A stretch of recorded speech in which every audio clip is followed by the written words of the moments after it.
आवाज़ आ रहा है? कल से कुछ सवाल पूछना है, कल जो हम लोग पढ़े थे, कल क्लियर था सभी? तो कल हम लोग सीखे थे प्रीएम्बल के बारे में, प्रस्तावना के बारे में। प्रस्तावना में हम लोगों ने सीखा था कि we the people of India, और सेकेंड स्टेटमेंट था adopt, enact and give to our self this constitution. इससे हमें क्या पता चलता है? कल बताए थे।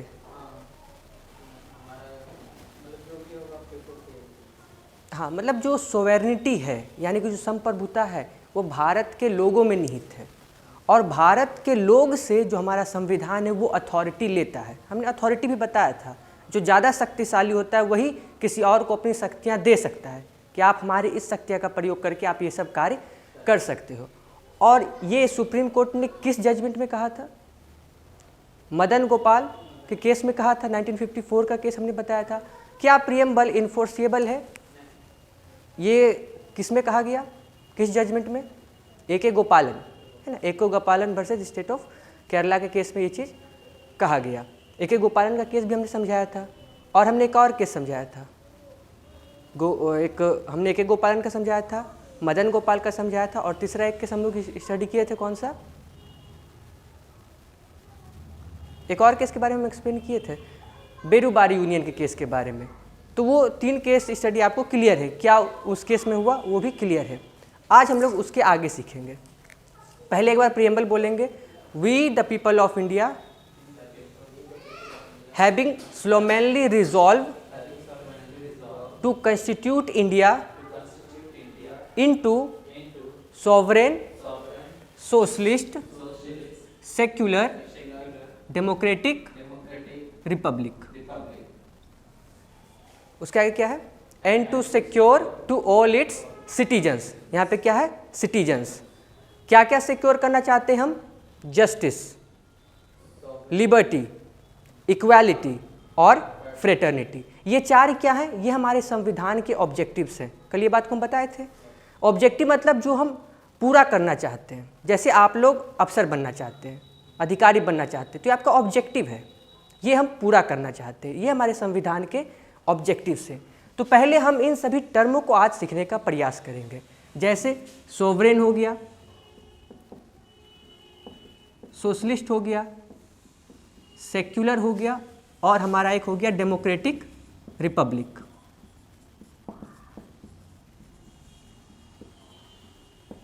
कल हमने एक और कंस्टिट्यूएंट असेंबली डिबेट से मौलाना हसरत मोहानी ने जो कहा था कि हमारे जो संविधान है उसमें या प्रीएम्बल में हमें क्या डालना चाहिए? से सोवरेन डेमोक्रेटिक रिपब्लिक के जगह पे इंडिपेंडेंट सोवरेन रिपब्लिक्स। और उसको हमने क्यों ड्रॉप कर दिया? क्योंकि जब हम इंडिपेंडेंट डालते हैं,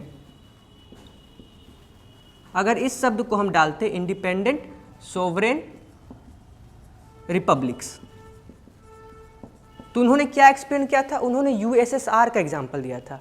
यूएसएसआर आप लोग जानते हैं, उसका फुल फॉर्म क्या है? Union of Soviet socialist republics. उसमें रिपब्लिक्स है, मतलब कि 1991 में जो यूएसएसआर टूटा 15 देशों में, जब 1917 में रूस की क्रांति हुई तो उसके बाद एक सेंट्रल गवर्नमेंट बना, और यूएसएसआर ने अपने सभी आस पड़ोस के जितने भी उनके क्षेत्र थे उनको कहा कि आप हमें आके मिल जाइए और हम लोग मिलके एक यूनियन बनाते हैं। और ऐसा ऑफर देने के साथ ही जो सेंट्रल गवर्नमेंट था यूएसएसआर का, उसने स्टेट को ये शक्तियाँ दी कि आपको अगर कभी भी ऐसा लगे कि सेंटर जो कानून बना रहा है वो आपके हित में नहीं है, तो आप यूएसएसआर से अलग हो सकते हैं। इनफैक्ट अगर युद्ध का भी टाइम हो और ऐसा अगर रसिया के जो भी स्टेट उस टाइम ज्वाइन करने वाले थे, अगर उनको लगे कि हम इसके विरुद्ध जाना चाहते हैं, तो बिल्कुल अलग हो सकता है। और अगर हम रिपब्लिक्स यहाँ पे डालते तो हमारे भारत में भी वही मिस्टेक हो जाता। कल को कोई स्टेट क्या कहता कि हम क्योंकि रिपब्लिक डाला हुआ है यानी कि हम क्या हैं? अलग हैं, तो हम अलग हो सकते हैं। तो उस इंटीग्रिटी को मेंटेन करने के लिए इस शब्द को एज इट इज ड्रॉप किया गया। हालांकि इंडिपेंडेंट सोवरेन रिपब्लिक की बात की गई थी ऑब्जेक्टिव रेजोल्यूशन में। ऑब्जेक्टिव रेजोल्यूशन में रिपब्लिक्स नहीं था, वहाँ पे क्या था? रिपब्लिक था। क्लियर यहाँ तक?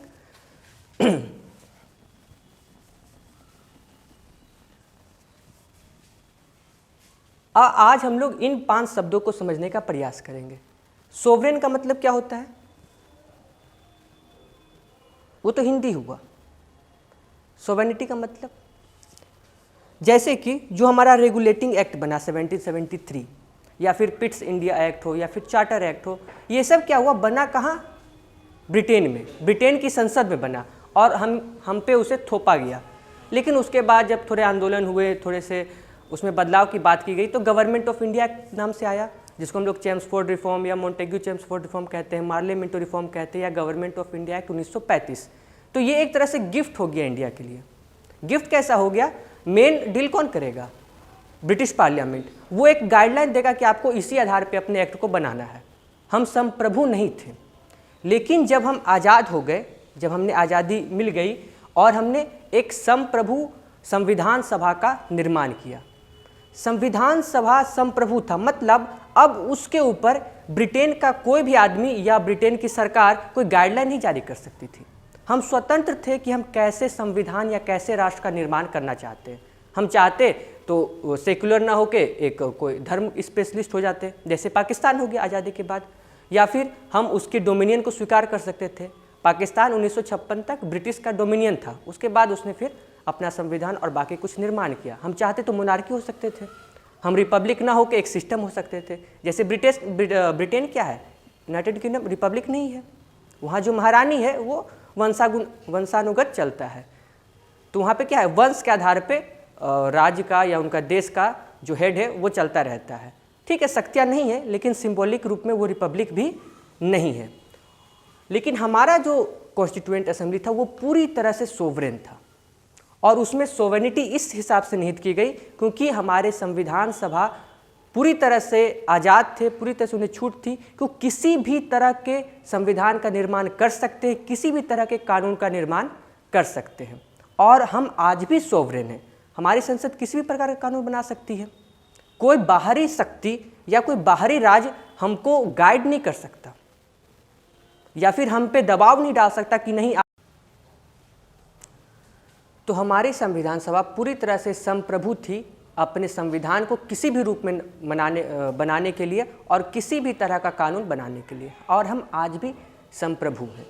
संविधान सभा में एक बहस भी छिड़ी क्योंकि 1949 में हमारे जो तब के इंटरिम प्राइम मिनिस्टर थे, क्योंकि हमारा चुनाव नहीं हुआ था तो इंटरिम गवर्नमेंट उस टाइम चल रहा था। कौन थे हमारे? जवाहरलाल नेहरू जी। तो 1949 के इनफैक्ट 27 अप्रैल को एक प्राइम मिनिस्टर कॉन्फ्रेंस होता है लंदन में, और यहाँ पे बात रखी गई थी कॉमनवेल्थ ऑफ नेशंस को लेके। कॉमनवेल्थ क्या एक संगठन है, जैसे हर प्रकार के संगठन होते हैं, तो कॉमनवेल्थ एक संगठन था जिसमें जितने भी देशों पे अंग्रेजों ने राज किया उनका एक ग्रुप टाइप का था। और प्राइम मिनिस्टर कॉन्फ्रेंस में नेहरू जी ने कहा कि हम कॉमनवेल्थ ऑफ नेशन के मेंबर बने रहेंगे, और इसे लेके देश में और संविधान सभा में काफ़ी लोगों ने इसका प्रतिरोध भी किया, इसका विरोध भी किया कि हम जब सोवेनिटी की बात करते हैं तो फिर हम कॉमनवेल्थ ऑफ नेशन का हिस्सा कैसे बने रहेंगे। यानी कि हम कॉमनवेल्थ ऑफ नेशन का हिस्सा अगर बन रहे हैं उस ग्रुप का, तो हमको ऐसा लग रहा है कि हम वही महारानी की अधीनता को स्वीकार कर रहे हैं।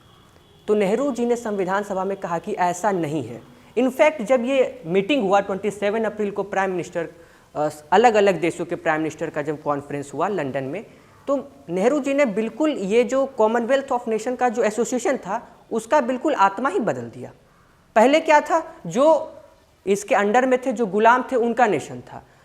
नेहरू जी ने बिल्कुल साफ शब्दों में कहा कि अगर देश का या विभिन्न देशों का सोवेनिटी और उसकी रिपब्लिक की यानी कि उसकी संप्रभुता को अगर हैम्पर नहीं किया जाए तो हम अपने फ्री विल से इस कॉमनवेल्थ ऑफ नेशन का मेंबर बनना पसंद करेंगे।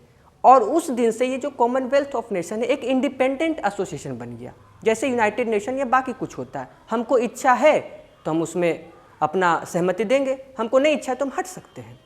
तो इस कारण कभी कभी सवाल जब उठता है कि क्या हम कॉमनवेल्थ ऑफ नेशन होने के बाद भी या उसका सदस्य होने के बाद भी हम संप्रभु हैं, तो हाँ, हम संप्रभु आज भी हैं। इनफैक्ट अगर आज भी भारत सरकार चाहे कि हम कॉमनवेल्थ ऑफ नेशन का हिस्सा ना बने, तो वो एक एग्रीमेंट दे सकते कि हम आपके हिस्सा नहीं हैं और उस एसोसिएशन से बाहर निकल सकती है। यहाँ तक क्लियर है? किसी प्रकार का दिक्कत यहाँ पे नहीं। इस सब शब्द को भी मिटाते हैं।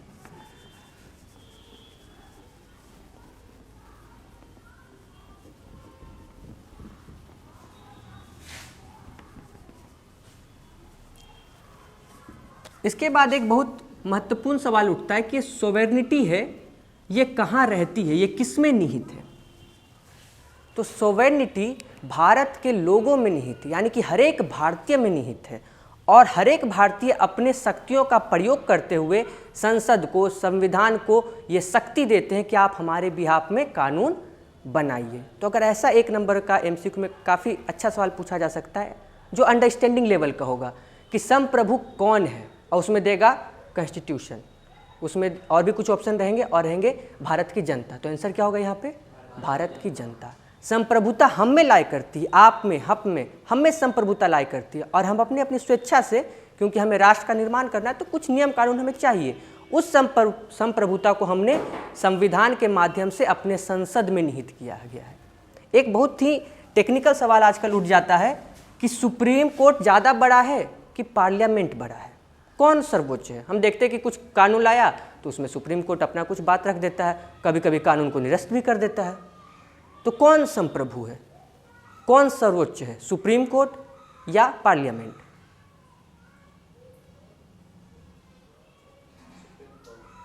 Supreme court.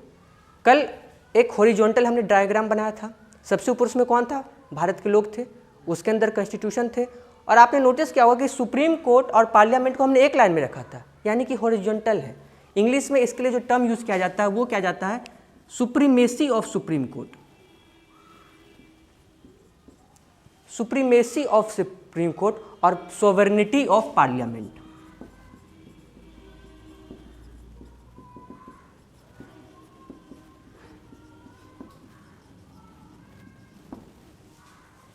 इन दोनों के बीच में अंतर आपको लग रहा है? क्या अंतर है? पार्लियामेंट के साथ हम किस शब्द का प्रयोग करें? सोवेनिटी।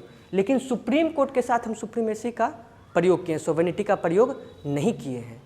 तो सोवरेन कौन है? पार्लियामेंट है।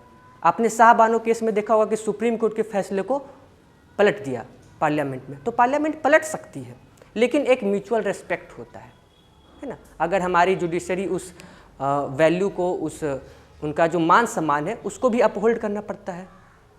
अगर किसी कानून को या किसी कानून के किसी भाग को अगर सुप्रीम कोर्ट हटाती है या बोलती कि यह नहीं रहना चाहिए, तो किस आधार पे कहती है? वो कहती है वायलेशन ऑफ फंडामेंटल राइट के आधार पे, कि अगर किसी तरह का फंडामेंटल राइट वायलेट हो रहा है तो सुप्रीम कोर्ट के पास ये पावर है कि उस आर्टिकल या पूरे के पूरे एक्ट को निरस्त कर दे। अभी कुछ पीआईएल पड़े हुए हैं, जैसे कि religious charitable and endowment act. उसमें क्या है कि जितने भी मंदिर होते हैं, खासकर ओनली एंड ओनली हिंदुओं के मंदिर, तो उन पे गवर्नमेंट टैक्स चार्ज करती है। अभी कुछ दिन पहले बिहार गवर्नमेंट ने भी 4% टैक्स मंदिरों पे लगा दिया, और इनफैक्ट अब तो मरने पे भी 5 रुपये का टैक्स देना पड़ता है, जो गया में होता है ना पितृदान, उस पर भी लगा दिया। तो इसके खिलाफ पीआईएल दायर हो गया, होना भी चाहिए, क्योंकि बाकी सब पे ऐसा कुछ नहीं है। बाकी जितने भी रिलीजन है उन पे ऐसा किसी प्रकार का टैक्स नहीं है, लेकिन हिंदुओं पे ये टैक्स लगाया गया, तो इसके खिलाफ एक पीआईएल दायर हो गया कि ये आप क्या करें, हमारे जो फंडामेंटल राइट्स हैं, जो फ्रीडम ऑफ रिलीजन है, वो कहता कि रिलीजन को प्रोफेस करने के लिए किसी तरह का टैक्स नहीं लगा सकते, लेकिन ये तो एक टैक्स है। हालांकि इसको भी हम लोग देखेंगे किस तरह से सुप्रीम कोर्ट ने अपने 1966 के जजमेंट में एक अलग तरीके से पेश किया, और उस टाइम चैरिटेबल एंडोमेंट एक्ट को वैलिड माना, लीगल माना। हालांकि ये बहुत पुराना एक्ट है, अंग्रेज के टाइम में ही ये एक्ट लाया गया था 1960 में, क्योंकि कुछ इतिहासकारों का मत था कि जब 1857 का क्रांति हुआ तो मंदिरों में दान दक्षिणा आता था, तो उससे मदद किया गया था, जो भी हमारी तरफ से लोग लड़ रहे थे, भारतीय लोग। तो इस कारण अंग्रेजों ने उस टाइम लाया था ताकि पैसा अपने पास आ जाए तो आर्थिक रूप से मदद ना कर पाएँ। लेकिन ठीक है, जब अंग्रेज चले गए तो फिर आज़ाद भारत में ये ऐसे कैसे हो रहा है। तो इन सभी एक्ट को यहाँ पे देखा जाएगा। एक और एक्ट अभी पीआईएल दायर हो चुका है सुप्रीम कोर्ट में, जिसको हम लोग कहते हैं प्लेसेस ऑफ वर्शिप एक्ट। ये पता है क्या एक्ट है? इस एक्ट में 1991 के बाद उस टाइम राजीव गांधी जी की गवर्नमेंट थी, तो पार्लियामेंट ने एक एक्ट लाया जिसमें ये कहा गया कि किसी भी तरह के जो रिलीजियस इंस्टीट्यूशन होते हैं उसको आप ख़त्म नहीं कर सकते या उस पर अपना क्लेम नहीं कर सकते। और टू बी मोर एग्जैक्ट, अगर उस टाइम के माहौल को देखें तो बाबरी मस्जिद को हटा दिया गया था, उसको हटा दिया गया था। और वहाँ पे क्योंकि वो राम जी का मंदिर था तो ऐसा क्लेम किया गया था हिंदुओं के द्वारा कि राम जी को मिलना चाहिए। इसी को रोकने के लिए सरकार ने ऐसा लाया। तो अब इसके खिलाफ भी एक प्यायल हो गया, क्योंकि हम एक लोकतांत्रिक देश हैं। अगर हमारे पास ये अधिकार रोक दिया जाए कि हमारे साथ कुछ गलत हुआ है किसी भी कालखंड में और हम सुप्रीम कोर्ट ही नहीं जा सकते, तो क्या सरकार ये कहना चाहती है, संसद ये कहना चाहती है कि हम भीड़ तंत्र का हिस्सा बने? अब तो भीड़ तंत्र आप लोग समझ रहे हैं। इसी को फ्रंट फुट पे रखते हुए पीआईएल इसके खिलाफ भी दायर हुआ है। एक पीआईएल और दायर हुआ है जो हुआ है वक्फ एक्ट के खिलाफ। वक्फ एक्ट आप लोग जानते हैं, भारत में सबसे ज़्यादा जो प्रॉपर्टी है वो सबसे ज़्यादा है डिफेंस के पास, दूसरा रेलवे के पास, और तीसरा वक्फ एक्ट, और चौथा में आते हैं जो क्रिश्चियन मिशनरीज़ हैं उनके पास। अब ये वक्फ एक्ट में कुछ उसमें कुछ ऐसे आर्टिकल हैं जो कि हमारे लोकतांत्रिक मूल्यों का वायलेशन करते हैं। उसमें एक ऐसा है कि किसी भी एक प्रॉपर्टी को वक्फ बोर्ड कह सकता है कि ये मेरा प्रॉपर्टी है, और इसके खिलाफ आप सुप्रीम कोर्ट भी नहीं जा सकते, आप किसी तरह के कोर्ट में नहीं जा सकते। इसके खिलाफ अगर आपको कंप्लेन करना है कि नहीं ये ज़मीन हमारा है, वक्फ प्रॉपर्टी का ज़मीन नहीं है, तो वक्फ प्रॉपर्टी ही अपना एक ट्राइब्यूनल बनाएगी जिसमें कि वक्फ प्रॉपर्टी के मेंबर रहेंगे। तो एक जाहिर सी बात है कि न्याय होना मुश्किल है। और इसी में कुछ दिन पहले जो कृष्ण जन्मभूमि है गुजरात में, जन्मभूमि ने जो कृष्ण जी का उधर द्वारकाधीश पड़ता है, उसमें लगभग 7 टापुओं का समूह है। उसमें 2 टापू में वक्फ बोर्ड ने क्लेम कर दिया। तो गुजरात हाई कोर्ट ने हालांकि उसको खारिज कर दिया कि आप गलत कर रहे हैं, ऐसा नहीं होना चाहिए। तो ये सब महत्वपूर्ण कानूनों के खिलाफ पीआईएल लगा हुआ है। तो ठीक है, क्लास तो कुछ महीनों बाद ये कोर्स ख़त्म हो जाएगा, लेकिन फिर भी आप लोग जुड़े रहेंगे, क्योंकि देर सवेर 8 महीना 9 महीना 1 साल बाद इस पर आएगा। और जो कि हमारे या कॉन्स्टिट्यूशन के विद्यार्थी होने के नाते हमें इस सब को जानना होगा।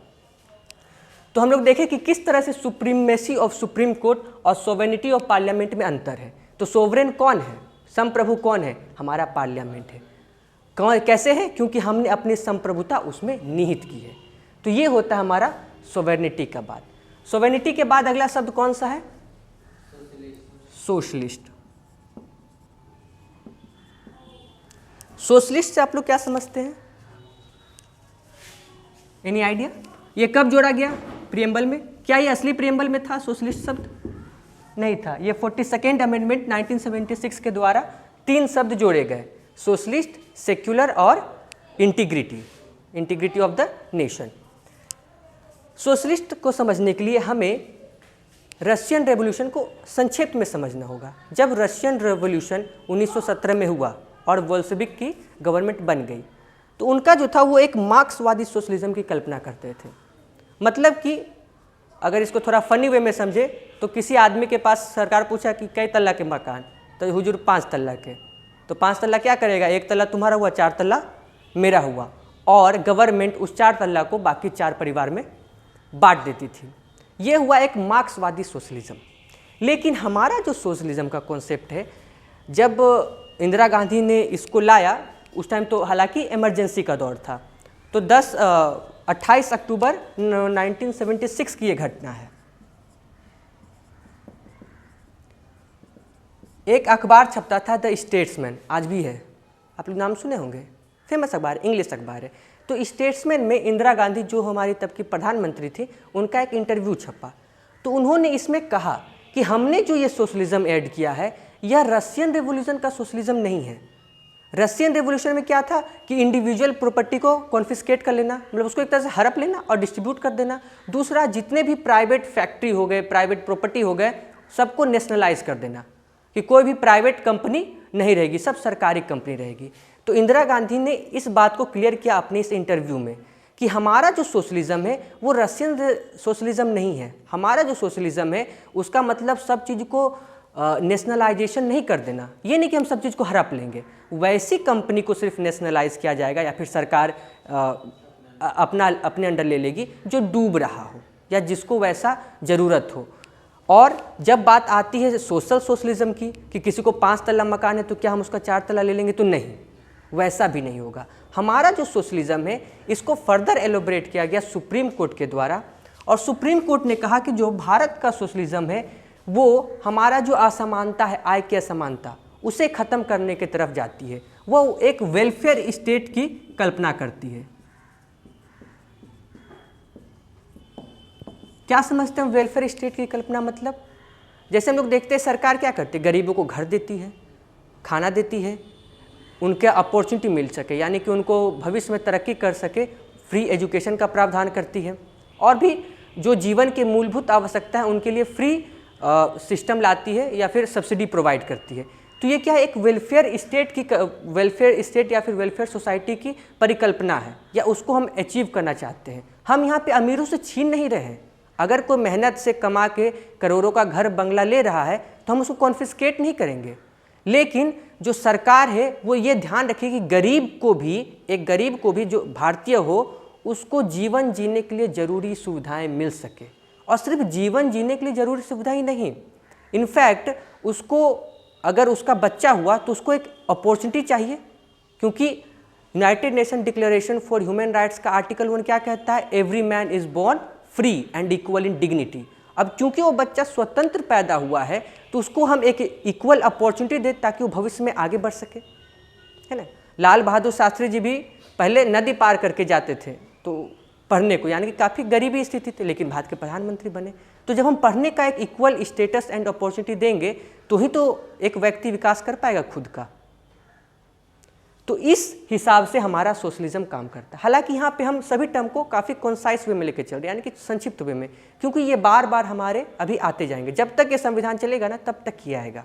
इनफैक्ट जस्टिस में भी ये सारे टर्म फिर से आ जाएंगे, और इसके बाद भी ऐसा लगेगा कि अभी बहुत कुछ सीखना इसमें बाकी है, क्योंकि ये 100, 200, 300 सालों से ये सब शब्दों पे चर्चा हो रही, इस पे विचार आ रहे हैं, और आज तक इसका कोई ठोस प्रमाण नहीं मिल पाया। तो हम लोग 4 महीने या 5 महीने के कोर्स में कैसे कंप्लीट कर पाएंगे? तो फिर भी इस पे हम लोग अपना चिंतन जारी रखेंगे। तो सोशलिस्ट अप्रोच को आप समझिए कि सोशलिस्ट अप्रोच किस वे में यहाँ पे कहा गया है। अगला शब्द क्या है हमारा? सेक्युलर। सेक्युलर मतलब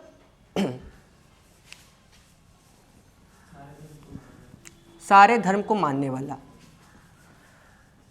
इन शब्दों के अप्रोच को समझने के लिए हमें थोड़ा सा इतिहास को भी देखना पड़ेगा, तो हल्का सा उसको हम लेके चलेंगे। पहले क्या था कि यूरोप में क्रिश्चियन धर्म का ही था, तो क्रिश्चियन को ही या उनके जो चर्च होते थे वही सारा फैसला करता था क्या सही है क्या गलत है। इनफैक्ट आपको जान के ताज्जुब होगा कि एक डायन कहते हैं ना हम लोग हिंदी में बोलचाल की भाषा में, तो ब्रिटेन में भी इसी टाइप का एक डायन का कॉन्सेप्ट चला था। और उसमें क्या करता था, अगर किसी महिला पे ऐसा आरोप लगे कि ये डायन है तो उसको फांसी दे दिया जाता सरेआम। और इसके लिए इनफैक्ट वहाँ पे कानून भी आ चुका था, ब्रिटिश की संसद से कानून भी आ चुका था कि अगर किसी पे डायन का आरोप लगता है तो उसको फांसी दे दिया जाए। और इस कानून को ब्रिटेन की संसद ने रिपील किया था 1952 में, यानी कि कितना बाद तक वो घटना एक तरह से एक्ट रहा। हालांकि आखिरी घटना 1902 में नोटिस की गई थी, मतलब जिसको बाकायदा ब्रिटेन की संसद के द्वारा डायन होने के लिए उसका जुडिशरी सजा दिया था। ठीक, तो ये दिखाता है कि यहाँ पे क्या है कि जो चर्च है वही फैसला कर रहा है। अरब देश में भी इसी टाइप के फैसले होते हैं, इनफैक्ट आज भी काफ़ी कुछ होते हैं। लेकिन यहाँ पे जो सेकुलरिज्म की कल्पना है, जब थोड़ा सा एक इंग्लिश रिनाइसेंस की जो बात करते हैं, पुनर्जागरण काल की बात करते हैं इतिहास में 16वीं और 17वीं शताब्दी में, तो लोगों ने परिकल्पना किया कि नहीं, जो चर्च है और स्टेट है, यानी कि जो राजतंत्र है और जो चर्च है, धर्म है, वो दोनों को अलग होना चाहिए, दोनों को एक नहीं होना चाहिए। और इसी को ध्यान में रखते हुए सेकुलरिज्म कॉन्सेप्ट को लाया गया। सेकुलरिज्म कॉन्सेप्ट क्या कहता है? जो यूरोपियन कॉन्सेप्ट है वो यह कहता है कि धर्म के मामले में जो राज्य है वो हस्तक्षेप नहीं करेगा और धर्म राज्य के कार्य में हस्तक्षेप नहीं करेगा, यानी कि ये दोनों बिल्कुल सेपरेट होंगे, एकदम सेपरेट, कोई मतलब नहीं। यहाँ पे क्या हो रहा था, अभी जो हम लोग ब्रिटेन का केस देखें, संसद इस जो धर्म का काम था उसके आधार पे कानून बना दी कि किसी महिला को डायन कर दिया जाए तो उसको फांसी दे दिया जाए, इस टाइप का कानून बना दी। तो ये क्या है, एक धर्म के साथ जुड़ाव हो गया। तो ऐसा नहीं करना है, ये यूरोपियन कॉन्सेप्ट है। लेकिन हमारे देश में जो सेकुलर शब्द है, हालांकि सेकुलर की भावना या उसकी आत्मा शुरू से ही संविधान में निहित है। चाहे आप आर्टिकल 25 से 28 उसका एक साक्षात उदाहरण है। सेक्युलर शब्द को बाद में 42nd अमेंडमेंट एक्ट के द्वारा जोड़ा गया। हमारे देश में जो सेक्युलर शब्द कहते हैं, इसका मतलब ये होता है कि जो राज्य है उसका कोई अपना धर्म नहीं होगा। जैसे हमारे आस पड़ोस में कितने सारे देश हैं, बांग्लादेश फिलहाल अभी सेक्युलर है, लेकिन वो भी थोड़ा सा इस्लामिकरण की तरफ बढ़ता चला जा रहा है। पाकिस्तान एक इस्लामिक कंट्री है। बहुत सारे ऐसे देश हैं जो अपना एक स्टेट रिलीजन रखते हैं, लेकिन हमारा कोई भी स्टेट रिलीजन नहीं है और हम सभी धर्मों को समान प्रोटेक्शन देंगे। इसीलिए हम लोग में माइनॉरिटीज़ को प्रोटेक्शन देने की बात बाकायदा संविधान में की गई है और दुनिया के किसी भी संविधान में माइनॉरिटीज़ को प्रोटेक्शन की बात नहीं की गई। तो ये हमारे लिए एक अपर हैंड होता है। दूसरा, जब हम सेकुलरिज्म को देखते हैं तो अगर कॉम्परेटिव कॉन्स्टिट्यूशन की बात करें तो उस कॉन्सेप्ट के हिसाब से हम देखेंगे कि सेकुलरिज्म के जो सबसे बड़े फ्लैग बियर कहे जाते हैं, यानी कि सबसे ज़्यादा सेकुलरिज्म या सबसे अच्छा उस वैल्यू को कौन होल्ड करता है, तो स्कैंडिनेवियन कंट्री की बात आती है, नॉर्वे, फिनलैंड, स्वीडन, ये सब की बात आती है। लेकिन अगर हम इसको प्रैक्टिकल रूप में देखें तो Indian secularism concept European secularism concept से काफ़ी अलग है और काफ़ी आगे और काफ़ी अच्छा है। एक छोटा सा आप उसका उदाहरण ये देख सकते हैं कि हमारे देश में गुड फ्राइडे से लेके बकरीद से लेके रामनवमी से लेके महावीर जयंती तक सबका छुट्टी बाकायदा सरकारी छुट्टी है। लेकिन किसी भी इस्लामिक कंट्री में आपको किसी और धर्म का छुट्टी नहीं मिलेगा, वहाँ पे गुड फ्राइडे का छुट्टी नहीं मिलेगा। Same goes with Christian country, Christian के बहुत सारे कंट्री हैं, वहाँ पे आपको नहीं मिलेगा। और इस कारण ये एक बहुत बड़ा जो हमारी भावना है, जो हमारी संस्कृति है, उसको दिखाता है कि हम सभी धर्मों का समान रूप से सम्मान करते हैं। इस कारण सभी धर्मों के जो भी इम्पोर्टेंट पर्व त्यौहार होते हैं उसमें बाकायदा सरकारी छुट्टी दी जाती है। तो इस कारण हम कह सकते हैं कि जो हमारा सेकुलरिज्म है या हम जिस सेकुलरिज्म के सिद्धांत को अपहोल्ड करते हैं वो पूरे विश्व में सबसे अनोखा है और अनोखा ही नहीं सबसे अच्छा भी है। आप लोग देखेंगे अभी दिवाली में बहुत लोग खुशी मना रहे थे कि अब अमेरिका में भी दिवाली की सरकारी छुट्टी दी जाएगी। तो उसी में एक बात आ जाना चाहिए, यहाँ पे तो इतना क्रिश्चियन जो भी पर्व होते हैं, क्योंकि वो एक क्रिश्चियन कंट्री है, यहाँ पे हमारे तब भी क्रिश्चियन लोग रहते हैं, उनके भी बाकी गुड फ्राइडे और बाकी जो भी पर्व त्यौहार होते हैं सालों से छुट्टी मिल रही है। तो हमारा जो सेकुलरिज्म है, कुछ लोग कहते हैं कि स्कैंडिनेवियन कंट्री ज़्यादा सेकुलर है, यानी कि सेकुलर वैल्यू को ज़्यादा अपहोल्ड करते हैं। लेकिन यहाँ पे हम लोग उस चीज़ को काट देंगे कि इंडियन कॉन्सेप्ट ऑफ सेकुलरिज्म है वो ज़्यादा आगे, और हम एक तरह से पथ प्रदर्शक है बाकी देशों के लिए कि आपको कैसा अपना सेकुलर स्टेट को बनाना है, कि क्या सेकुलरिज्म का असली आत्मा क्या होती है। यहाँ पे ये क्लियर है कॉन्सेप्ट आपको?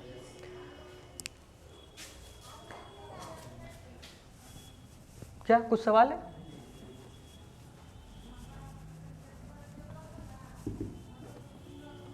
और सिर्फ यही नहीं, आपने एक बोमाई का केस सुना होगा, थोड़ा फेमस केस है। बोमाई के केस में सुप्रीम कोर्ट ने यह भी कहा कि जो सेकुलरिज्म है वो हमारे संविधान का जो बेसिक स्ट्रक्चर उसका एक भाग है। ये एक बड़ी बात होती है ना, हमारा कॉन्स्टिट्यूशन का बेसिक स्ट्रक्चर का पार्ट होना एक बड़ी बात होती है, जो बोमाई के केस में माननीय सुप्रीम कोर्ट ने कहा।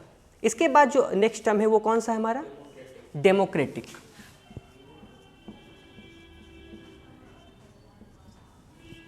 डेमोक्रेसी हम अक्सर मिस्टेक कर देते हैं, इसको सिर्फ लीगल और कॉन्स्टिट्यूशनल वे में लेते हैं, वन मैन वन वोट जिसको आराम से कहते हैं। लेकिन नहीं, डेमोक्रेसी को हमें काफ़ी ब्रॉडर एस्पेक्ट में पढ़ना होगा।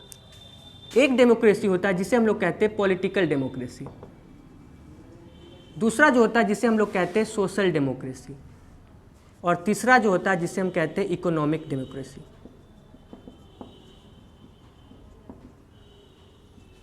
तो डेमोक्रेसी को भी हम लोगों ने 3 भागों में यहाँ पे डिस्ट्रीब्यूट किया है गया है।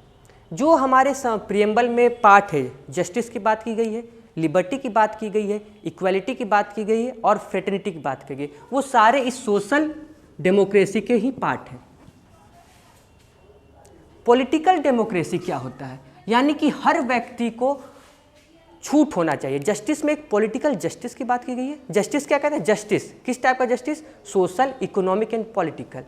तो यहाँ पे जो पॉलिटिकल जस्टिस की बात की गई है वो ऐसे की गई है कि हर व्यक्ति को शक्ति होना चाहिए कि वो राज व्यवस्था में आ सके। कुछ नादान बालक बार बार ऐसा कह देते हैं कि हवलदारों का नौकरी लगी 12वां पास खोजता है, और यहाँ पे PM लगी कोई डिग्री नहीं है, अंगूठा छाप भी बन सकता है। ऐसा कहते हैं हम लोग को लगता है। तो क्या ये गलत है क्या? क्यों नहीं डाला गया? पीएम का पोस्ट के लिए, सीएम का पोस्ट, मंत्री का पोस्ट के लिए भी कुछ मिनिमम एजुकेशनल क्वालिफिकेशन देना चाहिए था। तो अगर हम वो दे देते तो हमारा जो ये जस्टिस में जो पॉलिटिकल है ना, पॉलिटिकल जस्टिस की बात की गई है, हम उसको अचीव नहीं कर पाते। आज हमारी लिटरेसी रेट कितनी भारत की?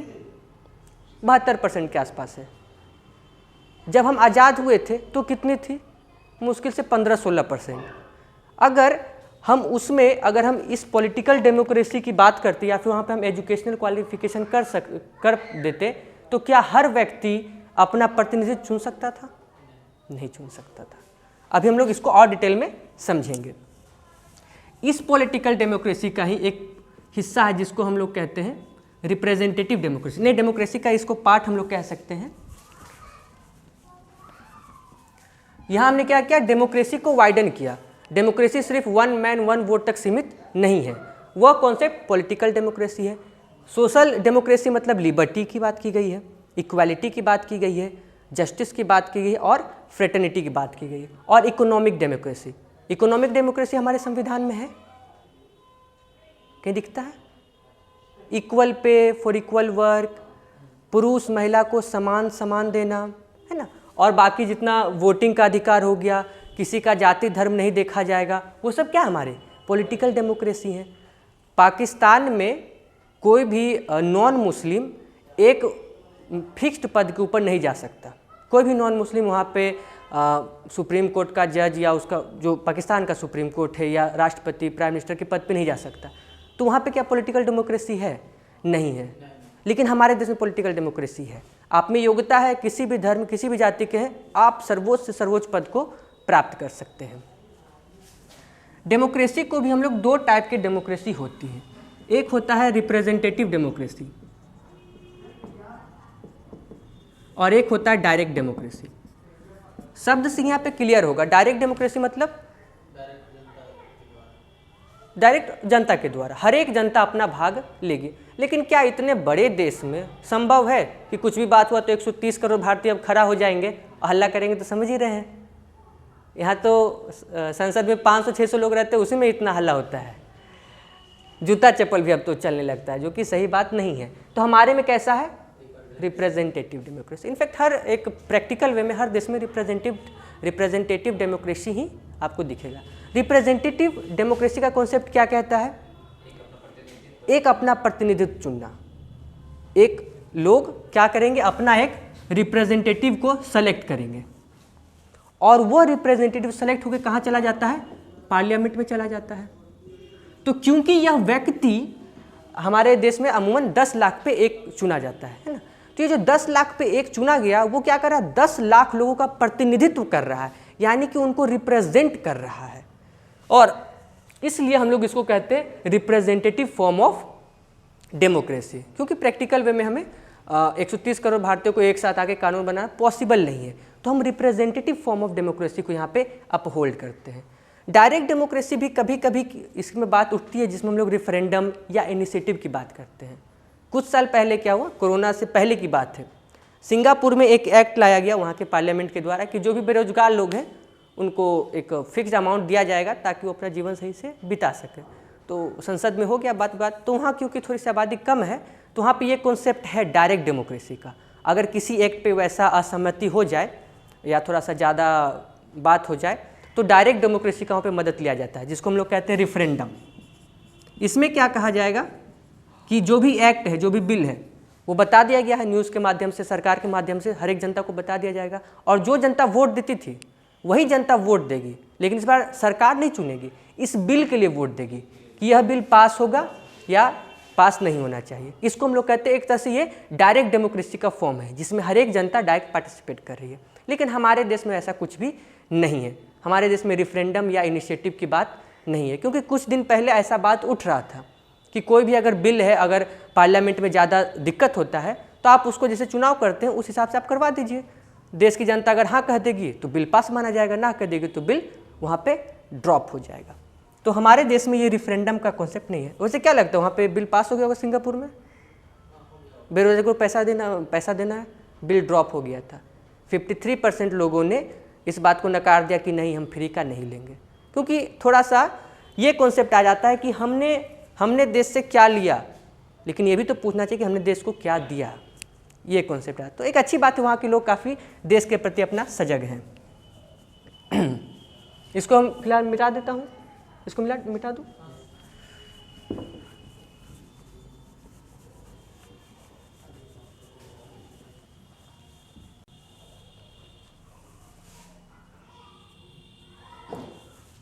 अभी डेमोक्रेसी हालांकि ख़त्म नहीं हुआ, लेकिन हम लोग को यहाँ पे थोड़ा सा रिपब्लिक के कॉन्सेप्ट को सीखना होगा, फिर हम इसके आगे बढ़ेंगे। रिपब्लिक से हम लोग क्या समझते हैं?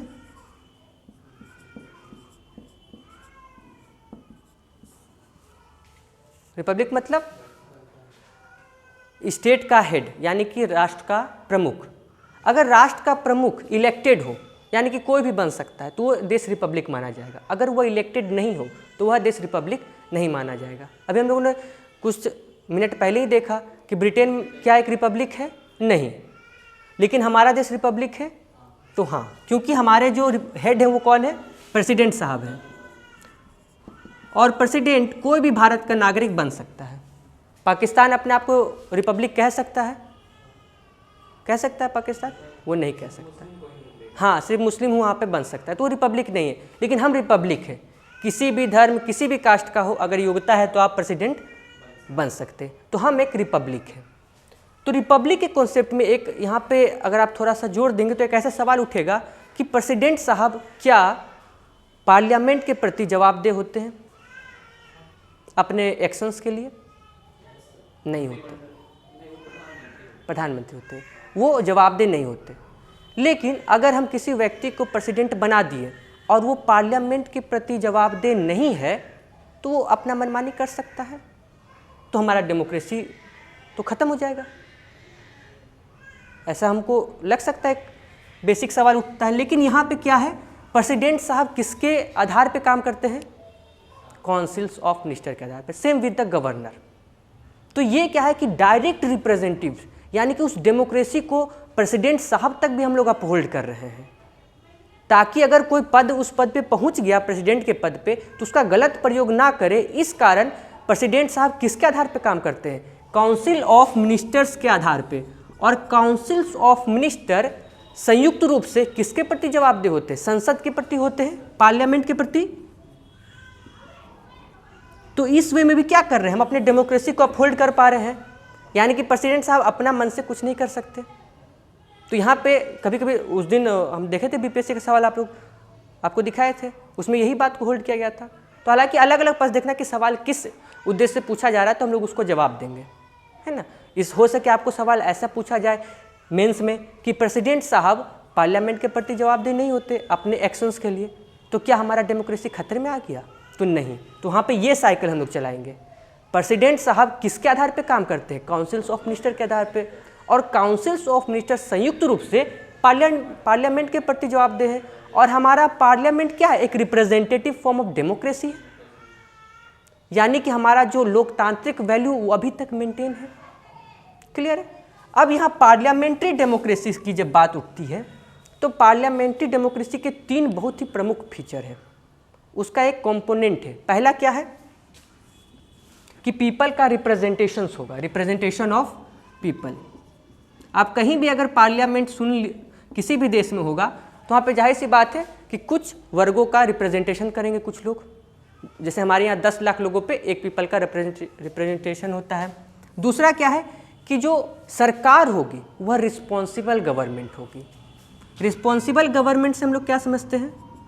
ऐसा नहीं कि अगर कोई व्यक्ति अपना गवर्नमेंट बना लिया तो कुछ भी मनमानी कर सके, क्योंकि गवर्नमेंट और काउंसिल ऑफ मिनिस्टर्स पार्लियामेंट के प्रति जवाबदेह होते हैं संयुक्त रूप से। तो ये जो रिस्पॉन्सिबल गवर्नमेंट है, ये किसका पार्ट है? पार्लियामेंट्री फॉर्म ऑफ गवर्नमेंट का ये पार्ट है, या फिर पार्लियामेंट्री डेमोक्रेसी का।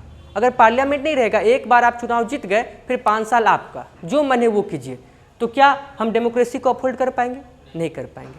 तो क्या हो गया हमारा? Responsible government. तीसरा जो प्रमुख पार्ट है वो है काउंसिल्स ऑफ मिनिस्टर, जिनको हम लोग बोलते हैं रियल एग्जीक्यूटिव। ये सब बाद में हम लोग डिटेल में पढ़ेंगे रियल एग्जीक्यूटिव के बारे में। लेकिन real executive councils of minister को कहा जाता है, यानी कि जितने भी मंत्री हैं। तो मंत्री संयुक्त रूप से किसके प्रति जवाबदेह होते हैं? पार्लियामेंट के प्रति।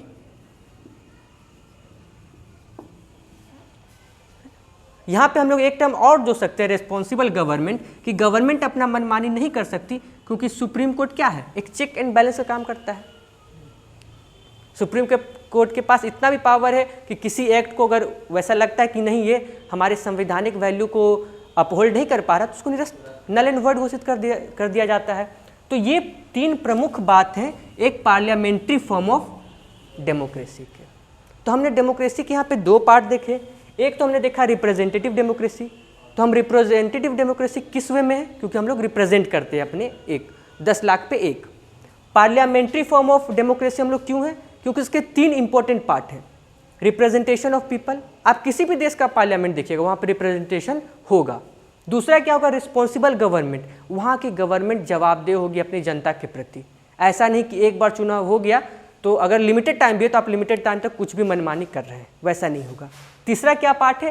कि जो रियल एग्जीक्यूटिव है, यानी कि जो सच में कानून बनाते हैं, सरकार के द्वारा अधिकतर कानून बनाया जाता है, वह संयुक्त रूप से पार्लियामेंट के प्रति हमेशा जवाबदेह होते हैं। कोई ऐसा फिक्स टाइम नहीं है, वो जब चाहेंगे पार्लियामेंट उनसे जवाब मांगेगी तो उनको जवाब देना पड़ेगा। लिखित रूप में दे या संसद में मौखिक रूप से दे, उन्हें जवाब देना पड़ेगा। तो ये पार्लियामेंट्री फॉर्म ऑफ गवर्नमेंट के कुछ मुख्य कंपोनेंट है। तो हमने डेमोक्रेसी के तीन भाग देखे थे, एक पॉलिटिकल, दूसरा सोशल डेमोक्रेसी। सोशल डेमोक्रेसी हम लोग कैसे अपहोल्ड करते हैं? By the way of liberty. By the way of liberty. जब कॉन्स्टिट्यूएंट असेंबली डिबेट होता है तो कभी आप लोग देखें किसी प्रकार का कोर्ट में कैसे केस लड़ा जाता है, क्या होता है? देखें तो लास्ट में कंक्लूडिंग स्पीच दिया जाता है ना।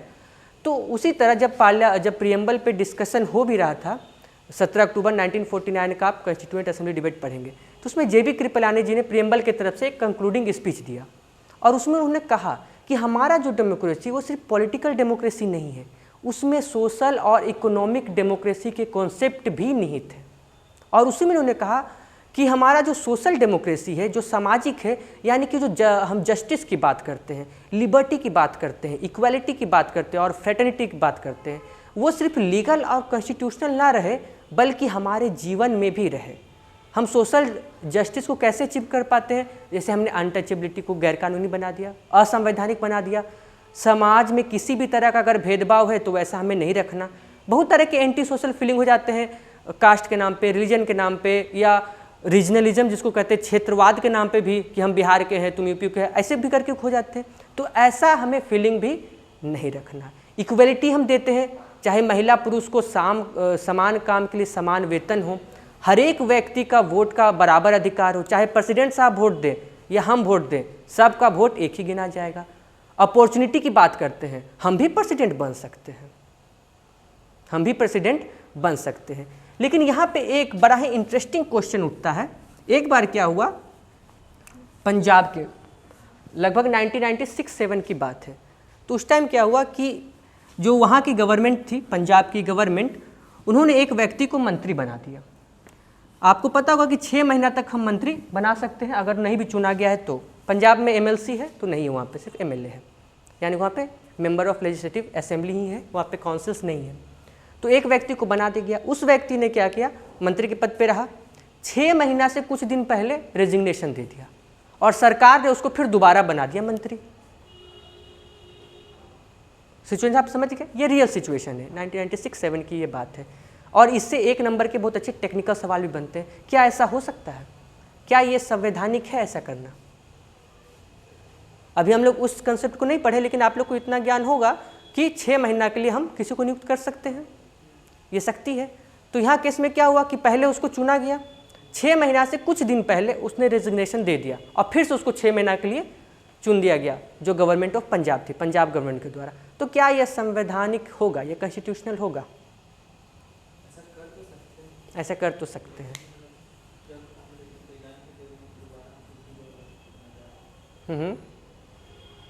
बोलिए।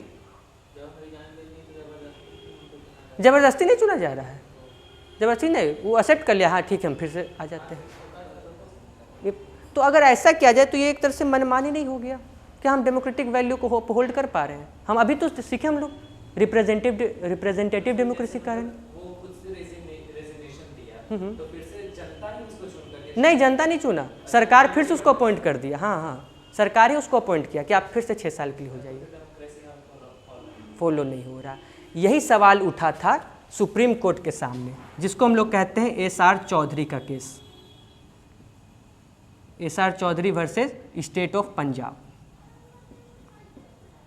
यही सिचुएशन उठ गया था। तो एसआर चौधरी ओपोजिशन के ही मेंबर थे, तो उन्होंने Punjab and Haryana high court में केस कर दिया कि ये असंवैधानिक है। तो पंजाब एंड हरियाणा कोर्ट ने इनका जो रिक्वेस्ट था उसको एक्सेप्ट ही नहीं किया कि नहीं ये जो हो रहा है सही है।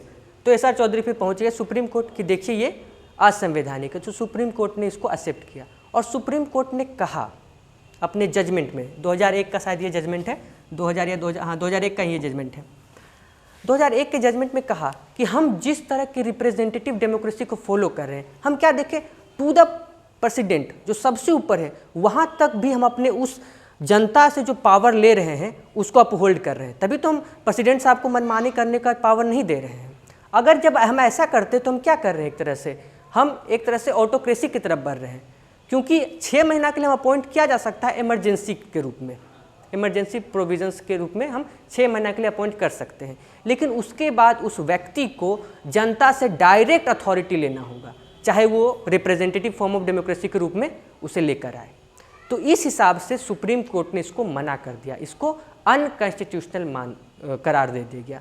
तो अगर जैसे मान लीजिए उदाहरण के रूप में अभी मोदी गवर्नमेंट है, तो 2024 तक मोदी जी का सरकार अभी रहेगा, है ना, संसद में। अगर वो आज मेरे को नियुक्त करते कि हाँ मैं मंत्री बन गया, तो मैं 6 महीना तक बन सकता हूँ इस टर्म के लिए, यानी कि 2019 से 2024 तक इस टर्म के लिए, यानी कि जब तक गवर्नमेंट का टर्म है, अगर पहले गिर जाती है तो वो भी माना जाएगा। तो हम 6 महीना के लिए नियुक्त किए जा सकते हैं और 6 महीना के बाद हमको या तो राज्यसभा या तो संसद कहीं ना कहीं से चुन के हमको आना ही पड़ेगा। यानी कि हमको जो जनता से शक्ति है, जो जनता से इजाज़त एक हम कह सकते हैं, वो हमको लेनी पड़ेगी, है ना, उनका हमको रिप्रेजेंटेटिव यानी उनका हमको प्रतिनिधित्व करना पड़ेगा, बनना पड़ेगा। हाँ, हम 6 महीने का फिर से चुने जा सकते हैं, कब, जब ये गवर्नमेंट का टर्म खत्म हो जाएगा और फिर से मोदी जी अगर जीत के आ जाते हैं 2024 से लेकर कब तक, 2029 तक, तो फिर इस टर्म में हम फिर से 6 महीने के लिए चुने जा सकते हैं, लेकिन इस टर्म में ओनली एंड ओनली 6 मंथ के लिए। तो इससे बहुत अच्छा अंडरस्टैंडिंग लेवल का सवाल बन जाता है हमारे MCQ के लिए। क्लियर है ये यहाँ तक?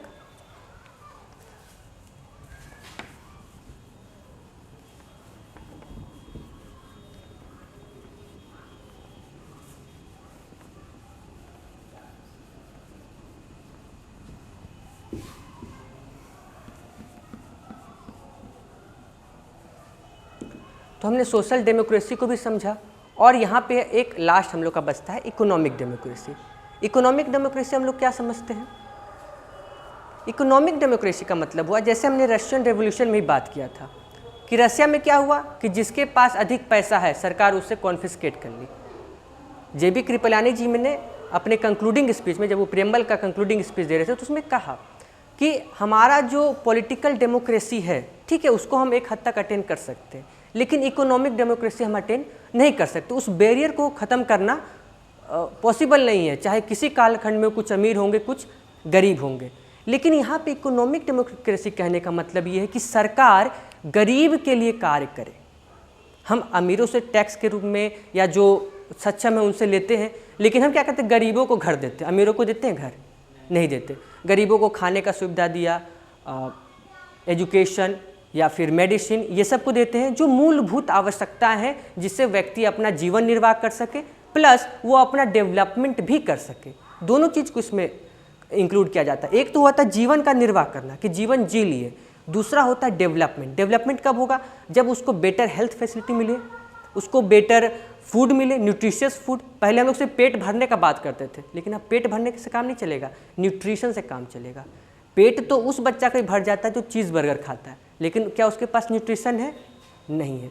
जब आप लोग वर्ल्ड हंगर रिपोर्ट पढ़ेंगे तो उसमें आप लोग देखेंगे कि ऐसे बहुत भारत में अधिकतर लोग ऐसे हैं जिनका पैसे की कमी नहीं है, लेकिन वो माल नरिश्ड में आते हैं। हम लोग कौन माल नरिशमेंट 14% है, 16% है। तो इसका मतलब ये नहीं कि 14% 16% लोगों के पास पैसा नहीं खरीदने का। ऐसे लोग हैं, कुछ ऐसे हैं जो स्वेच्छा से माल नरिश्ड हैं। अब बर्गर खाएंगे, चीज़ खाएंगे तो माल नरिश्ड हो ही जाएंगे। कुछ लोग डाइटिंग के शौकीन होते हैं, तो डाइटिंग हाई प्रोफाइल आदमी करता है, पैसे की कमी नहीं है। तो वर्ल्ड हंगर रिपोर्ट, ये 2019 की रिपोर्ट है, काफ़ी इंटरेस्टिंग रिपोर्ट है। तो इन सभी को भी काउंटर किया गया है। तो हम लोग समझ लेते हैं कि माल नरिशमेंट अगर 22% है तो बाप रे भारत में इतने % लोग गरीब है। सब गरीब नहीं है, कुछ ऐसे, बहुत सारे वैसे जो स्वेच्छा से हैं, बहुत कम ही ऐसे जिनमें सच में पैसे की कमी है, जो नरिशमेंट नहीं पा सकते। तो इस तरह के यहाँ पे हम लोग इकोनॉमिक डेमोक्रेसी की बात की गई है।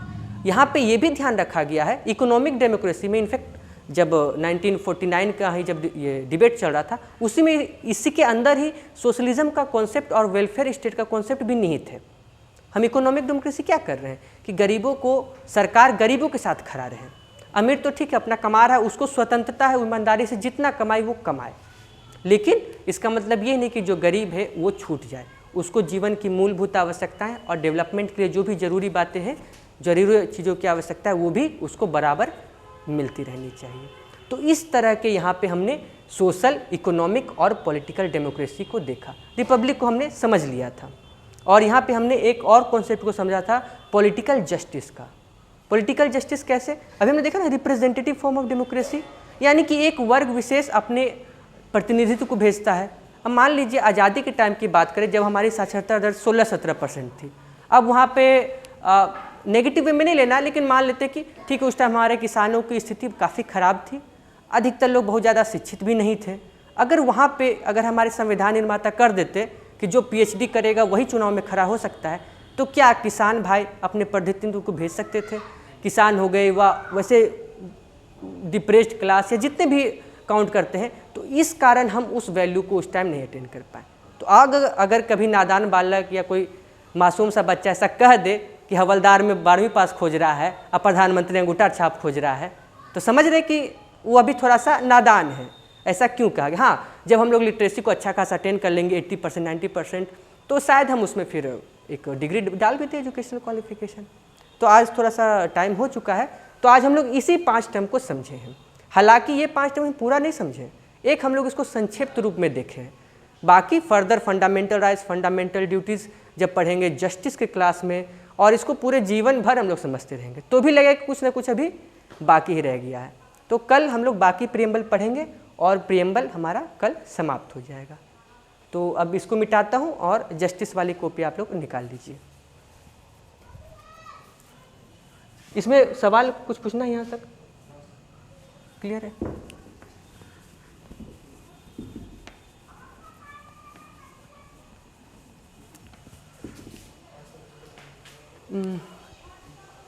जस्टिस में हम लोग कल क्या सीख रहे थे, कहाँ तक बताए थे? हाँ, कल हम लोगों ने क्वींस वर्सेस डनलैंड स्टीफेंस का केस देखा था। उस केस में हमने क्या देखा था कि किस तरह से रिचर्ड पार्कर को लोगों ने कंजर्म कर लिया था, जो डनले, स्टीफेंस और ब्रूक, उसके 3 साथी एक तरह से कह सकते हैं वो थे। और इस अप्रोच में हमने एक बात कही थी जेरेमी बेंथम के बारे में। हमने एक फिलोसोफर का नाम सुना था, जेरेमी बेंथम। इनका जन्म इंग्लैंड में हुआ था 1748 में।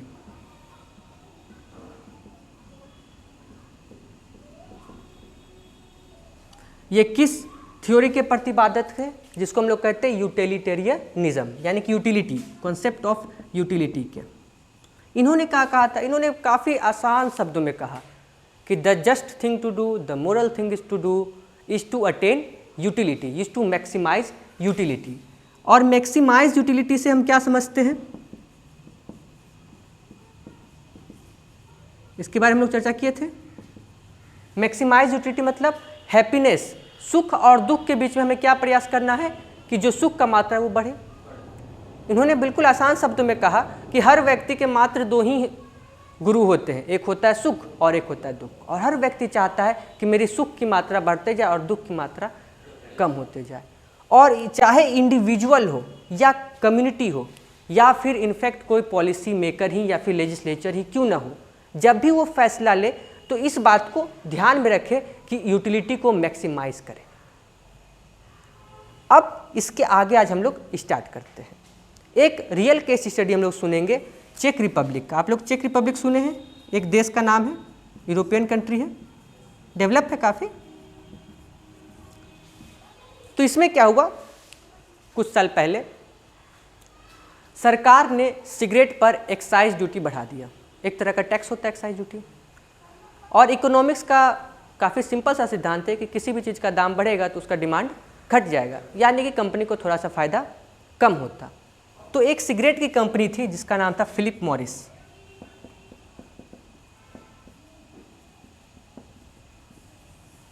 यह एक सिगरेट की कंपनी थी। इसने चेक रिपब्लिक के फेडरल कोर्ट में केस कर दिया गवर्नमेंट के तहत कि आप एक्साइज ड्यूटी को न बढ़ाएं। और फिलिप मॉरिस ने एक स्टडी भी पेश किया। उस स्टडी में इन्होंने क्या कहा कि अगर यहाँ के लोग सिगरेट पीते हैं तो उससे क्या नुकसान होगा और क्या फ़ायदा। इसी को हम लोग कॉरपोरेट भाषा में कॉस्ट बेनिफिट एनालिसिस कहते हैं। हालांकि ये भी क्या है, कॉस्ट बेनिफिट एनालिसिस इस यूटिलिटी अप्रोच का एक पार्ट है। कॉस्ट बेनिफिट एनालिसिस क्या है, इस यूटिलिटी अप्रोच जो जेरेमी बेंथम ने कहा उसका एक क्या है, एक हिस्सा है, एक हिस्सा मात्र है।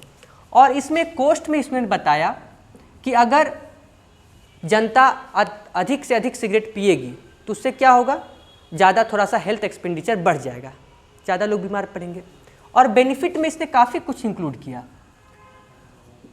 क्योंकि यह यूरोपियन कंट्री और डेवलप कंट्री है तो यहाँ पे क्या होता है कि आप 60-65 प्लस हो गए तो आपको हाउस टैक्स नहीं देना पड़ेगा, आपको किसी भी हॉस्पिटल में फ्री इलाज मिल जाएगा। हालांकि जब आप वर्किंग फेज में रहेंगे तो सरकार वो आपसे पैसा लेते रहती है, बाकी उसके बाद आपको सब कुछ फ्री रहता है एक सर्टेन एज के बाद। तो अगर जब ज़्यादा लोग सिगरेट पिएंगे, पहले मर जाएंगे, तो सरकार को पेंशन नहीं देना पड़ेगा, सरकार का पेंशन का पैसा बच जाएगा। ये बेनिफिट है। सरकार का जो हाउस टैक्स जो माफ़ करती है उसका पैसा बच जाएगा, और बाकी जो हॉस्पिटल एक्सपेंस होगा उसका पैसा बच जाएगा। प्लस ज़्यादा पिएगी तो सरकार को थोड़ा सा ज़्यादा टैक्स भी यहाँ पे मिलेगा। और इस हिसाब से इन्होंने स्टडी करके बताया कि अगर चेक रिपब्लिक के लोग अधिक सिगरेट पिएंगे तो सरकार को $1227 पर व्यक्ति मुनाफा होगा। यानी कि अगर हम इसको इंडियन रुपये में काउंटर करें तो 77 और 84 लगभग 85 से 86,000 रुपीज़ का सरकार को प्रॉफिट होगा। ये डायरेक्ट प्रॉफिट है। और इसमें एक इनडायरेक्ट प्रॉफिट भी है। लोगों ने 40 साल जब वो वर्किंग करेंगे तो पैसा देंगे सरकार को, पैसा रिटर्न नहीं होता, कोई फैमिली बाद में मांग नहीं सकती, आदमी पहले मर गया तो वो पैसा भी सरकार का है ना। तो सरकार को काफ़ी ज़्यादा फायदा होगा। इनफैक्ट 1227 तो काफ़ी छोटा फिगर है, कम से कम सरकार को $2,000-$2,500 का यहाँ पे प्रॉफिट हो जाएगा। तो अगर हम लोग जब यूटिलिटी कॉन्सेप्ट की बात करते हैं, जो जेरेमी बेंथम ने कहा कि हमें क्या करना है, मैक्सिमाइज यूटिलिटी, तो हम ओवरऑल प्रॉफिट यहाँ पे कितना अच्छा है। एक आदमी मर जाएगा, सरकार को $2,000 बचेगा, उससे कितना विकास कर सकती है। तो क्या ये सही है? आपका मोरल जूरिस्प्रूडेंस क्या कहता है? ये जो फिलिप मॉरिस ने ऐसा स्टडी रखा, बाकायदा फेडरल कोर्ट में उन्होंने स्टडी रखा, तो क्या ये आपको मोरल लगता है? क्यों नहीं लगता मोरल? क्या इसमें दिक्कत है? क्या ये जनता के लिए तो सोच रहा है। सरकार एक पैसा घर तो लेते, घर नहीं ले जाएगी, इस पैसे से सरकार और काफ़ी काम कर सकती है। लेकिन सर जान का सौदा यहाँ पैसा से हो रहा है। जान का सौदा पैसा से हो रहा है, ठीक है, एक अच्छा पॉइंट है। और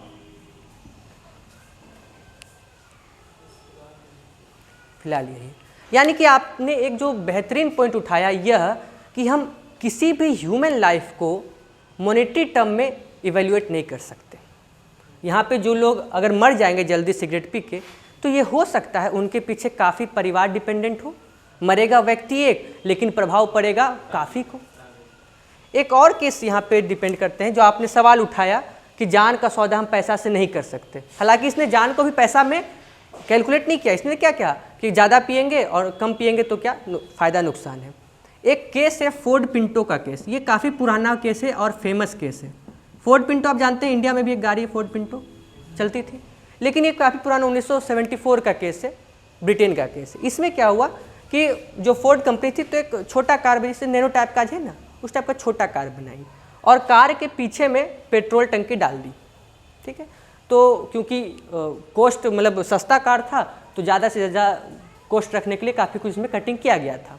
और ये जो पेट्रोल टंकी लगाया गया था इस कार में, तो इसमें एक प्रोटेक्टिव कवरिंग दिया जाता है जो कि कंपनी ने नहीं दिया था, ताकि उसका पैसा बचे, तब तो वो सस्ता में कार दे पाएगी। और इसकी वजह से जब भी इस गाड़ी में पीछे से टक्कर होता था तो काफ़ी संभावना था ये ब्लास्ट हो जाता था, जिससे लोग मर जाते थे। तो इस पर कुछ जिनके परिवारजन मारे गए तो लोगों ने केस कर दिया, फिर से कोर्ट पहुंच गए कि फोर्ड पिंटो क्या करे, ये कंपनी फोर्ड कंपनी सभी गाड़ियों को वापस बुलाए और ये प्रोटेक्टिव लेयर इसमें मंगाए। तो फोर्ड पिंटो कंपनी ने इसके लिए एक कमेटी गठन किया, कुछ लोगों को हायर किया जो हार्वर्ड्स के थे, in fact Harvard school of business है ना, वहाँ के लोगों को हायर किया कि आप इसमें कॉस्ट बेनिफिट देखिए कि हम अगर लगा देते हैं ये सील्ड तो क्या फ़ायदा है और क्या नुकसान है। तो उन्होंने जो कॉस्ट बेनिफिट किया तो इसका जो कॉस्ट निकलेगा वह यह निकलेगा कि एक गाड़ी में अगर वो प्रोटेक्टिव लेयर लगाया जाए तो $11 का खर्चा है। ये बात 1974 की है और ऐसे उनके 12.5 मिलियन गाड़ी बिक चुके थे। तो इसको जब कैलकुलेट कीजिएगा तो ये लगभग 150 मिलियन के आसपास का खर्चा आएगा, $150 मिलियन। और जब बेनिफिट में देखा जाए कि इससे कितने लोग बचेंगे तो उस हिसाब से उन्होंने जो कैलकुलेट किया तो उन्होंने ये किया कि 180 लोगों की मृत्यु हुई और हर एक डेथ को उन्होंने $2 लाख में काउंट किया। हर एक डेथ को उन्होंने $2 लाख में काउंट किया, प्लस अगर मर जाता है तो ठीक है, व्यक्ति मर गया उसको उन्होंने $2 लाख में काउंट किया, तो मल्टीप्लाइड बाय 180 कर देंगे इसको। थोड़ा सा गाड़ी क्षति होगा तो उसको रिपेयरिंग कॉस्ट होगा, कुछ एक्सीडेंट में हल्का फल्का नुकसान हो जाएगा, लोग को थोड़ा चोट लग गया तो उसका कुछ खर्चा बचा आएगा। और उन्होंने ऐसे कैलकुलेट करके देखा कि अगर हम इस प्रोटेक्टिव लेयर को नहीं लगाते हैं तो फोर्ड कंपनी को 100 मिलियन से अधिक का प्रॉफिट होगा, है ना, ये खर्चा को पेमेंट करने के बाद। कि अगर कोई व्यक्ति मर गया तो ठीक है $2 लाख ले जाओ, लेकिन हम 12.5 मिलियन कार में ये चीज़ लगाएंगे तो हमको बहुत ज़्यादा खर्चा हो जाएगा। तो क्या यह अप्रोच सही था? क्या मोरल फिलोसफी आपको यहाँ पे सही लगता है? आपने ही सवाल उठाया था कि हम जान को मॉनेटरी टर्म में कैलकुलेट नहीं कर सकते, लेकिन यहाँ पे उन्होंने क्या किया, एक लाइफ को $2 लाख को कैलकुलेट कर लिया। क्या ये सही है या फिर फिगर कुछ और रहना चाहिए था? सही ही नहीं है। क्या होता है कि यहाँ पे $2 करोड़ रहता तो, यहाँ डॉलर की बात हो रही है, रुपये की बात नहीं। अगर यहाँ पे $2 करोड़ होता तो फिर भी सही नहीं है। आपका क्या मत है? आप नहीं कहा था यहाँ पे, फिर भी सही नहीं है। यहाँ पे सर अनुमान है कि मतलब एक्सीडेंट जैसे चांसेस है कि होगा। हाँ, जैसे 180 आदमी का जो मरने का बात है चांसेस नहीं, वो डाटा है कि 180 लोगों की मृत्यु हुई थी, उस डाटा पे ये बनाया, एग्जैक्ट डाटा है वो एग्जैक्ट डाटा है, तब ये सही है, तो भी ये सही नहीं है। तो क्या इसमें बदलाव हो सकता है कि सही लगे ये? अब हर कार को लाके वो पॉसिबल नहीं है करना, पॉसिबल है लेकिन मतलब खर्च बहुत ज़्यादा। यहाँ पे लगभग ये काम करने के लिए $147 मिलियन का खर्चा आएगा और ये 1974 की बात है। अच्छा, क्या लगता है आपको, अगर 2 लाख की जगह पे $2 करोड़ दिया जाए तो फिर कंफर्टेबल है? यहाँ पे तो भी सही नहीं होगा। आप बिल्कुल एकदम विरुद्ध में हैं, लेकिन उनके मन में डाउट है कि हम ये बोल रहे हैं ना, हाँ, मतलब अगर एक जार है और अगर उसकी फैमिली को इतना मिल रहा है तो कहीं ना कहीं जो फैमिली प्रॉब्लम जो था वो उससे वो बच रहा है, एक चीज बच रहा है। और लेकिन फिर भी यहाँ पे अगर टर्म बात करें कि जान और पैसा था तो वहाँ पे मॉरलिटी में ये भी गया। लेकिन आपको फैसला तो लेना पड़ेगा, दोनों कैसे बचेगा? या तो आप जेरेमी, जैसे ये जेरेमी बेंथम के बिल्कुल खिलाफ है। हालांकि यहाँ पे क्या है, कॉस्ट बेनिफिट एनालिसिस क्या करता है, जेरेमी बेंथम का शॉर्ट फॉर्म में क्या है कि greater good for greater people, जिससे अधिक लोगों का फायदा हो। अब जैसे ये कह रहे कि सबको बुलाए, अब कंपनी इतना लॉस होगा तो हो सके एम्प्लॉय को छाटा जाए, बहुत सारा का जॉब चला जाएगा, किसी का बच्चा पढ़ता होगा वो फीस नहीं दे पाएगा तो नहीं पढ़ पाएगा, तो लॉस तो इधर भी है ना। कंपनी बंद हो जाएगी तो उसमें भी दिक्कत हो जाएगा।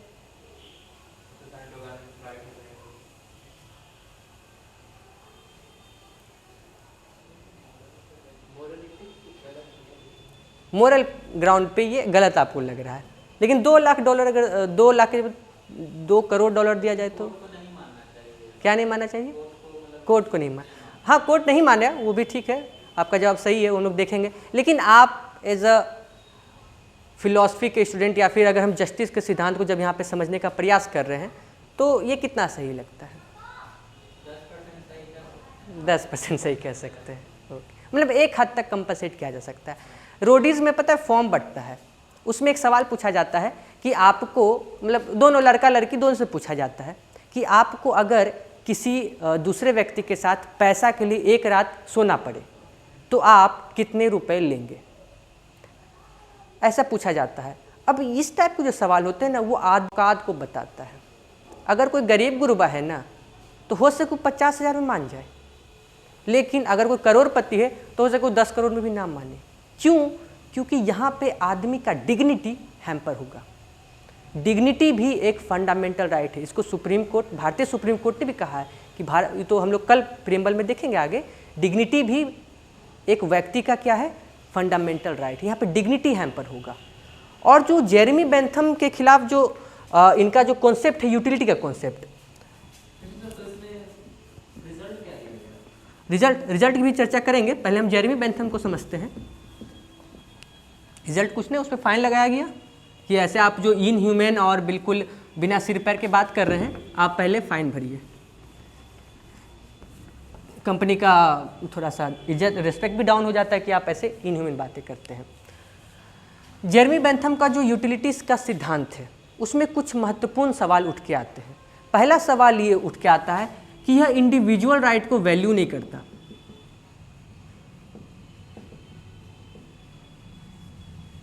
मतलब कि ये जो हम बात करते हैं greater good for greater number, उसमें कुछ ऐसे अधिकार हैं जो व्यक्ति के अपने अधिकार हैं, और उस अधिकार को समाज की भलाई के लिए या राष्ट्र की भलाई के लिए भी हम उसको ख़त्म नहीं कर सकते।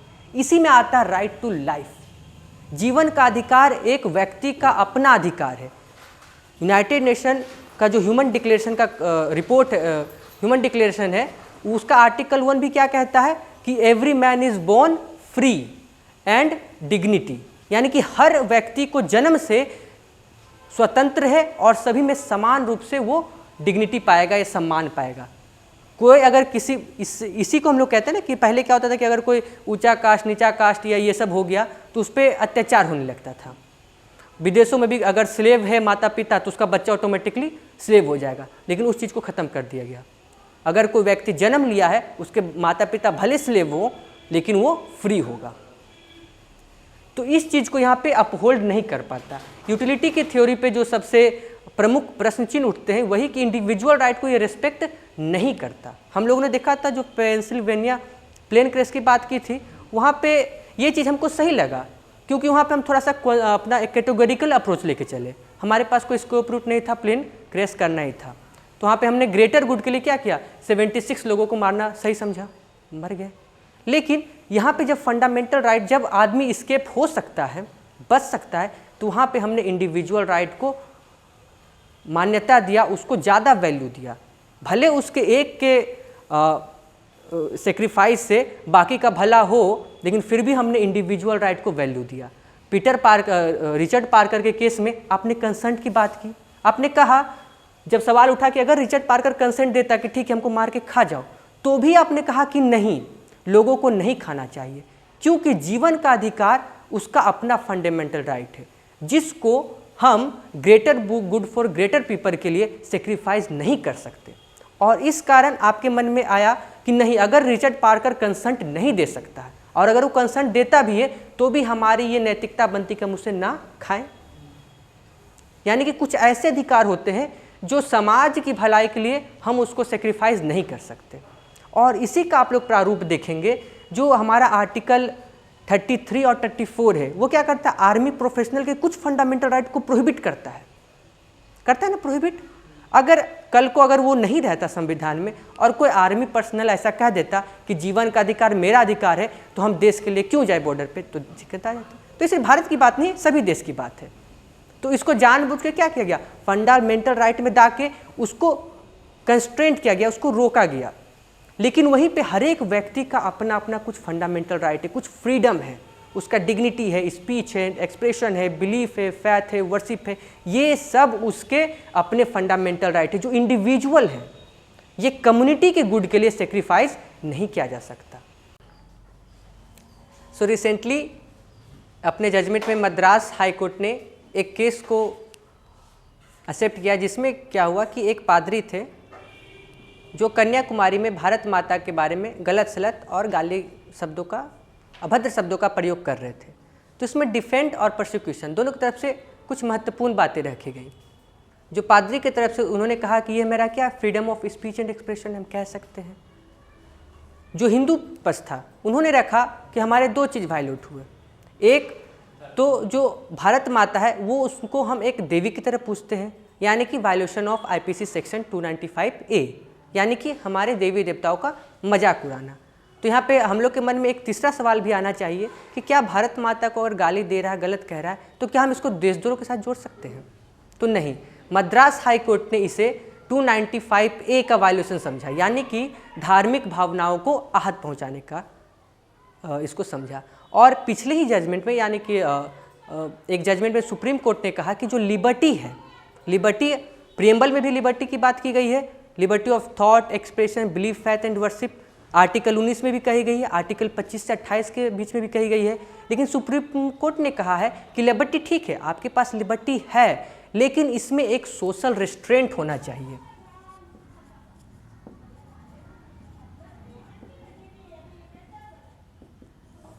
इसमें क्या होना चाहिए? एक सोशल रिस्ट्रेंट होना चाहिए।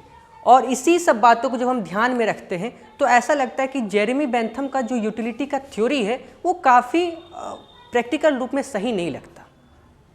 तो क्या ये कहना सही है? आपने परसों दिन कहा कि हम मुर्गा खाते हैं तो हमको अच्छा लगता है। क्या अगर सरकार ऐसा नियम ला दे कि आज से मीट खाना बंद, तो आप इसके खिलाफ जाएंगे सुप्रीम कोर्ट में? जाएंगे आप? नहीं जाएंगे। लेकिन कुछ लोग चले जाएंगे। क्यों? और वो लोग अगर जाते हैं तो क्या स्टेंस रखेंगे कि हमको ये जो मुर्गा खा रहे हैं इससे हमको जो खुशी मिल रही है, जो हमको एक अनुभव मिल रहा है, उस चीज़ को सरकार मेरे रोक रही है और हमको अपना हैप्पीनेस या अपने आप को खुश करने का पूरा अधिकार है। तो इस तरह की जब बातों को हम लोग देखते हैं तो ऐसा लगता है कि जेरेमी बेंथम का utility theory personal fundamental right को वायलेट करता है। फंडामेंटल राइट को वायलेट करके वो इंडिविजुअल या फिर greater good for greater number of people की बात करता है।